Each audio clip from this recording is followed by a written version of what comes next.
So today we're here at COP26 with Jim. Jim, can you introduce yourself? Yeah, hi, I'm Jim Bell. I'm the Managing Director of Foundocean. We're a British offshore construction company, and we specialise mainly in the construction of offshore wind turbines. Most of our work so far has been in Europe, but we're also working as far afield as Taiwan and in the USA. Brilliant, Jim. Jim, you're in the sustainability sector.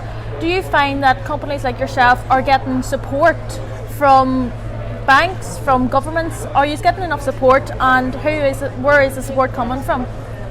Well, I can only speak for Foundocean because that's my direct experience. But certainly, we found that our bank, and we bank with the Royal Bank of Scotland, in the last couple of years, have made a real commitment to developing their exposure to sustainable businesses and to provide access to real funding. Yeah. And we started making the transition to renewable energy in our business about 10, 15 years ago, and in the last 2 or 3 years the support we've had from our bank has been excellent. They've provided good access to funding for investment in plant and equipment, and for other trading purposes, such as providing bonds and guarantees, which are necessary as part of contracting on large projects. Yeah.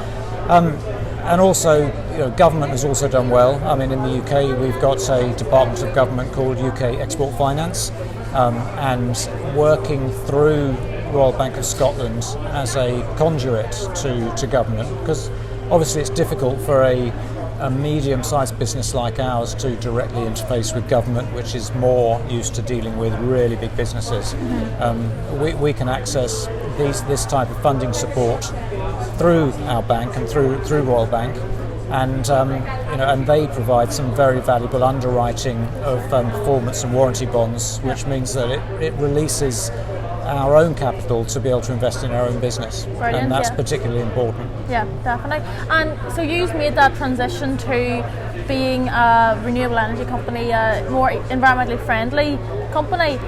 Would you have any advice to other businesses that are trying to maybe make that transition?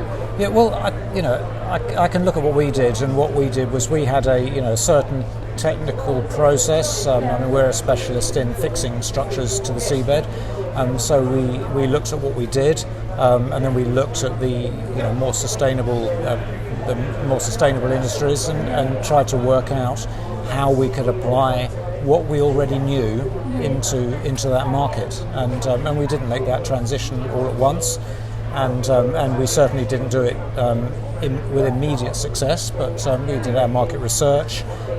We investigated who the customers were, we started talking to them, and then over a period of about 2 or 3 years we transitioned into winning work and doing projects in that sector. Brilliant, yeah. Really good advice for any business looking to become better for the environment.